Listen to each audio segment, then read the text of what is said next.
امیر جماعت اسلامی حافظ تیم الرحمان نے شکوہ کیا کہ پیکا آرڈیننس میں ترمیم پر حکومت نے کوئی مشاورت نہیں کی۔ کراچی میں پریس کانفرنس کرتے ہوئے حافظ تیم الرحمان کا کہنا تھا کہ آزادی صحافت پر حملہ نہیں ہونے دیں گے۔ تجویز دی کہ سب کو مل کر فیک نیوز کا سدباب بھی کرنا چاہیے تھا۔ حکومت پیکا آرڈیننس لے کر آئی ہے، اس میں ترمیم اس نے آرڈیننس کے ذریعے سے کی ہے۔ اس پر ظاہر ہے ہم بھی اس کو قبول نہیں کر سکتے، اس لیے کہ یہ آزادی صحافت پر ایک اور حملہ ہے۔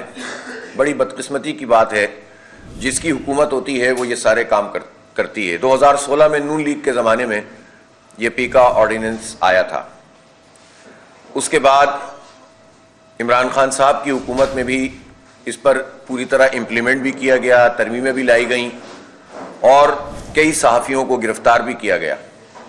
پھر ہونا یہ چاہیے تھا کہ جو لوگ اختلاف کر رہے تھے وہ اس کو ختم کر دیتے، لیکن اب ایک مرتبہ پھر یہ آرڈیننس لے کر آئیں۔ جہاں تک اس کا تعلق ہے کہ فیک نیوز نہیں ہونی چاہیے، ملک کے خلاف کوئی مواد نہیں ہونا چاہیے، دین کے خلاف کوئی مواد نہیں ہونا چاہیے۔